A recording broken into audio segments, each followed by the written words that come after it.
So today's video is about regional investment banks and how important they are if we are to reindustrialize the UK. So very often we hear about people being successful, for example, the Elon Musk of this world or Zuckerberg, etc. What never gets mentioned is that they get very lucky. Why? Because they get access to credit. Access to credit is extremely important. In fact, it is effectively the lifeblood of any successful economy, making sure that credit can actually circulate through the system. And unfortunately, we've kind of, in the UK anyway, we've delegated this function to private banks, which makes no sense because so far what we've seen is that their main remit for the private bank has been to create credit and then collateralize and give the credit against a collateral, meaning if you already are very lucky that in the past, so let's say in the 1980s you were able to buy an asset, then for the rest of your life, if you've managed to manage the asset properly, you'll always be able to borrow against the asset, which is extremely unfair because what we see today is that most young people are not able to buy an asset and therefore they're locked out of credit.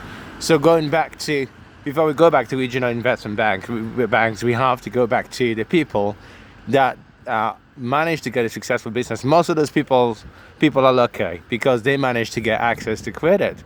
So they managed to get access to credit probably in the past when the banks were more than willing to offer that credit, irrespective of whether it was against a collateral or not. If you managed to have a successful business that still functions today, then you're one of the lucky few, one of the lucky people that got offered a credit for which the bank said, we're going to create money out of thin air and then give it to you. Because that's effectively what many of those private banks do. Those private banks operate, and it's unfortunate that a lot of people don't know this, private banks operate on a license basis, meaning they have the right to create money out of thin air and then give it out to you. Obviously, they have to do it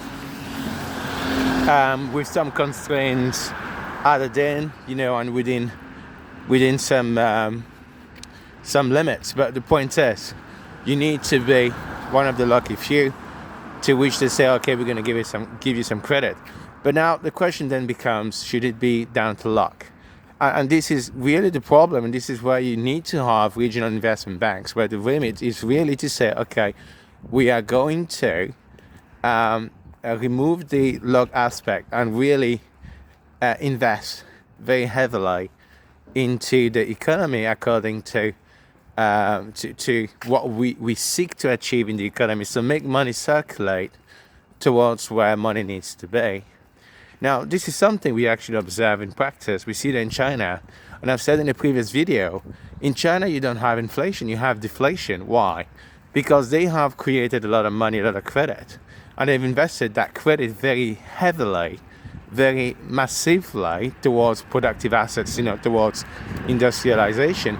But what that does is that it means that the credit is really circumscribed, really confined to within a specific sector, but then that in itself won't necessarily create inflation. So for example, if you're investing just in building new power stations or new industrial facilities, most of that is not going to go to the general population. In fact, one of the complaints we still have in the West is that most of China is still not the standards of living have still not incremented rapidly for the rest of the Chinese that don't live in the big cities, right? The rural China, we hear that complaint all the time. But that's precisely because when you're investing in heavy industrial assets, you're not necessarily going to create inflation. So going back to the UK, assuming, for example, that we were to create those regional investment banks to try to reindustrialize the UK, one of the main concerns is always inflation. And what I'm trying to say is that by itself, getting that money circulating through the system if it's confined to those sectors, it won't create inflation. If anything, once you start producing, once there's typically a lag for things to come online, so you invest, and then it takes about 2-3 years for your investment to come online, and then you start seeing the effects, the benefits, and typically you will then observe inflation once you start producing more at home. Now, where inflation manifests is that in the UK, we don't train enough specialists, right? And this is where you just can't invest in the machinery, the tooling. You also have to invest in people, train them. And this is precisely why immigration is also a good thing. Because the more people you have available to train, the less likely that you're going to generate inflation as you start investing. But once you start making that investment in reindustrializing, what you then see is that it kind of liberates you to then invest a bit more into other parts of the economy where things can then get a bit more inflationary. So you can start investing more into technology, software technologies. For example, in the UK, we still don't have any competitor to the likes of Facebook, Instagram, all the big American giants. And we should have a competitor, because we now realize it's about national sovereignty, right? So you need to have one of those types of company locally, so that you're kind of insulated from all the nonsense that goes on, in the United States. So, but once you start investing in all those parts of the economy, as we saw during the COVID, that can start generating inflation, because typically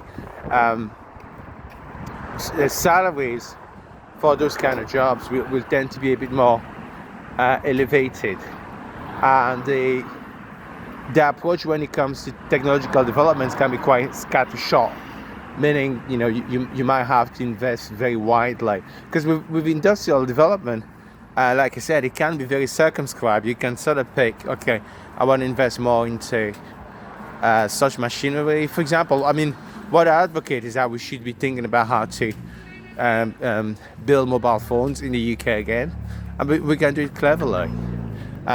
So you could say, okay, I want to do that. I want to maybe build planes as well. We used to build planes. Now we just build engines, plane engines. But we could revive building planes in the UK, because there's a massive shortage, right? So we used to have the Helena, for example. We used to have who's the other? Vickers, right? We used to have Vickers. So all those companies have died, but it doesn't mean that we can't revive some kind of industrial manufacturing of airplanes here, because there's such a demand, so there's such a shortage. I believe Airbus and Boeing, they have a 10 years wait on some of their models. So we could definitely come in and fill in the gaps, right? Same for mobile phones. We could think about new ways of building them. Same thing for when it comes to chips manufacturing. There are new ways that scientists are looking at new ways of manufacturing chips. So the big machines that ASML builds, those machines cost about 300 million, but now there are scientists in Russia and China that are looking at maybe manufacturing photolithography based on xenon gas, and that's a lot more expensive. That could reduce the cost of those machines between 30 and 60%, apparently. So, but if you can do that, then suddenly it makes mobile phone manufacturing here in the UK very viable. Same thing for any kind of electronics. If you can do that, find new manufacturing methods, then it makes things very viable, much more viable. With respect to technological investment, as we saw in China, once you kind of, like I said, it's a bit more scattershot. It can be much more difficult to define specific areas. So it's more of a widespread investment, and in those kind of scenario, you can get a bit of inflation. However, again, you need to train as many people as possible. That's the first thing. And second of all, as long as you've been investing in your industrial capacity, including, as we saw in China, in your electric grid, for example, you're not necessarily get to the inflation. In fact, China does invest very massively in AI, for example. They do build data centers, but because they've invested in the power grid, they still have deflation. Granted, you could say it's because they've killed off that technological sector, right? So you don't have as many high earners as they used to be in industry. However, they still have a fairly significant tech sector. So they are able to control the curves better, and we can definitely do the same thing here. Now, the last thing to keep in mind is that when it comes to inflation, you have two types of inflation, right? So demand-led inflation, or inflation caused by external factors, meaning typically if you import a lot and the cost of everything has gone up, then that can be an issue. Or if, for example, your currency is deflating, that's a problem as well. Okay, so but there are ways to mitigate that, and you can use a financial instruments to help you when you're trying to effectively pour a lot of credit into the system. There are ways to kind of mitigate the potential impacts of inflation, and I'm going to talk about those financial instruments in another video. But sort of to round up, finish this video, I'm going to say the main way to achieve that kind of reindustrialization will be through regional investment banks, because they'll have a remit to invest. It wouldn't matter whether you are and invest in an unleveraged manner. Really important that the credit is allocated without any kind of need for the recipient of the credit to have any kind of assets, right? They don't need to be leveraged. And also, you want to really work as a venture capital, meaning you don't just want to loan the money, because that's a mistake. You really want to come into the capital, the equity, the capital of the company, equity capital, and have a say into how the company is run, so that things are done properly. Because we saw with Tesla, for example, they received a massive loan from the United States government, and then they reimbursed that, but now they're worth multiple times whatever the loan that was given to them was. And that's really why we've got to, those regional investment banks will need to work a bit more like venture capital, where they say, okay, we'll come into the capital of the company, and we've also put in place lots of good practices. For example, making sure that they pay people better, making sure that they pay their taxes. Just it's a good way for the government to kind of, get those companies to behave better and think more about society, as opposed to the selfish needs of the shareholders only. So having this regional investment bank is really the way you start achieving some kind of industrial revival, and eventually lift the UK out of the doldrums. Okay, that's all for today. Thank you guys. Bye now.